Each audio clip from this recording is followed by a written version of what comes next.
just draw.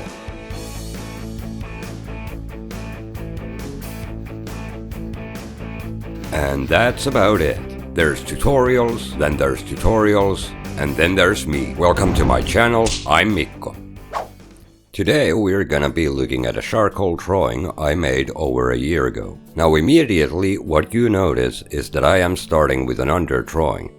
Now if you watched my first video, you will notice that I didn't use underdrawing in there. I didn't do sketching. I went immediately towards rendering the shapes. That's how much things have changed between these two drawings.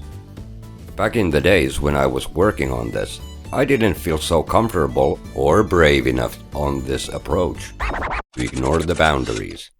It's funny how the routines that we possess and working habits prevents us from going further into new areas to explore. One thing I can say, it is not about talent, it's about knowledge and applying it through thought process.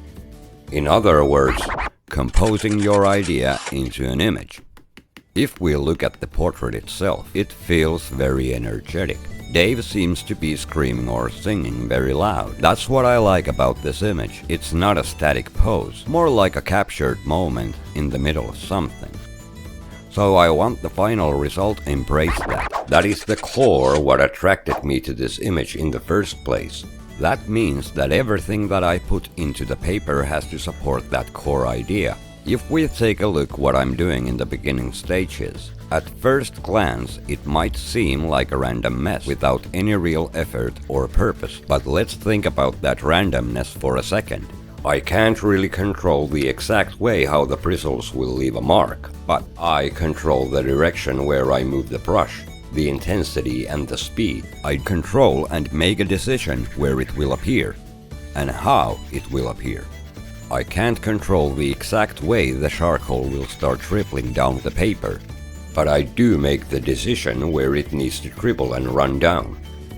So I get to choose and control all these things in the abstract stages. How much randomness is left involved in the process anymore? The only thing I need to be aware of is where the face will be and cover the areas where I will reconstruct the lighting conditions. How I cover it is irrelevant. It just needs to be covered. And why is the direction of the mess so important? Well, if we think about just the abstract idea, what is the quickest way to create a figure that seems to be shouting or screaming? Maybe like this. It makes an appearance that the figure is doing something. Since the mouth is open and the lines around it, it has to be shouting, right? But how do we know that? We know that sound travels. It is coming from a direction, left or right, or in front of us. Since we are the viewers, he is in front of us. So we need everything to be moving around him to create a feeling that it is a stereo. Our both ears hear it at the same time. And this abstract idea is all about the context, meaning that if I use similar idea with different subject, it creates a different effect. Let's quickly look at another drawing I made.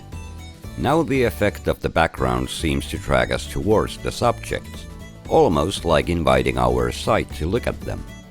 So similar abstract gesture will generate a different impact based on the context it is presented. There is not much left than to start rendering the shapes to the portrait. Creating something like this has a similar idea that leading an orchestra has. You need to compose the final image from different parts. To make things vibrant and alive, you have to treat them separately, with the respect that all of them play equally important role in the final composure. Instead of having different instruments playing solos, rhythmic and lead sections, in visual art, you can think of them as shapes with different meanings. If it sounds a bit bizarre, check my previous videos about that. Just like in anything, to be able to break the rules efficiently and create something with new function, you have to know the rules you're about to break.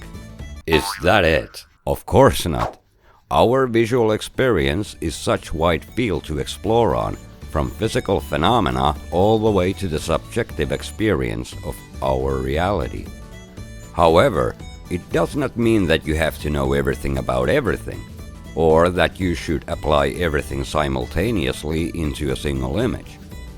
The point is that you have more options that you can choose from. The ones that you feel that makes your creations better and gets you excited about the creative process.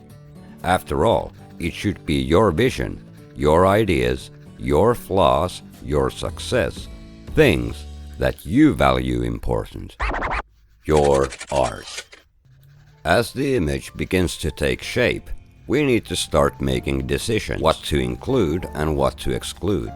Creating something hyper-realistic and accurate might start to feel appealing. However, to me that type of realism feels disoriented. In our vision, when we glance around, we don't really focus on such small details. Highly detailed image feels more like a high-resolution photo than a captured moment. But then again, that's just my personal preference.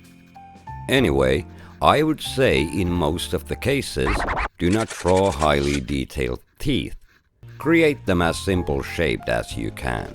Pushing details in the wrong areas can and will grab attention from the core idea, the expression. Drawing happens in your brains. It is about making decisions like this. One can base the decision on experience, meaning you do one specific thing several times and eventually you come to a conclusion it is not worth it or it is worth it. Secondly, you make decisions based on the initial idea and plan for the design. Yup, even though this type of drawing happens fast and loose, it actually takes much more planning ahead before starting with it, and mainly through thought process. However, it becomes more spontaneous and faster with time the more you go through the process of planning. We program our brains since the day we were born, and once we learn how to do something, it becomes almost like a second nature to us. If you are interested in my process, the stuff I talk about, or my point of view on how I approach my artworks, you are more than welcome to visit my website. There are articles about physical phenomena and how the visual reality is formed, but also point of view blogs and simple tips and tricks section where I simplify the ideas related to drawing, etc. I made a video tutorial on portrait drawing. It has 5 lessons that go from the basics to advanced. If you are willing to learn more about the stuff that I apply to my process of creating, it is priced in a comfortable area to take a chance with it. The aim was to make it affordable to anyone. It dives deeper into the phenomenons, how to recreate things with materials, rather than how you hold a pen in your hand. It demonstrates why I apply my process this way and explains where my conclusions are based on. My advice from my personal experience is that learn to treat each shape with the purpose that it has in the composure.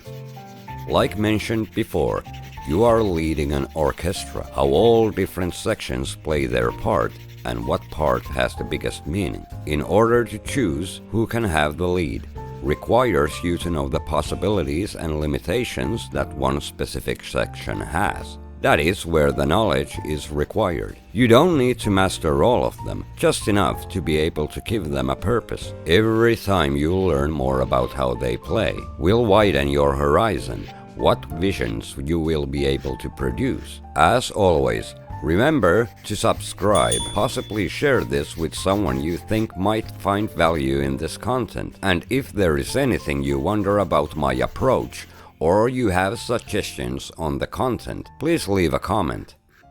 Until the next video, bye.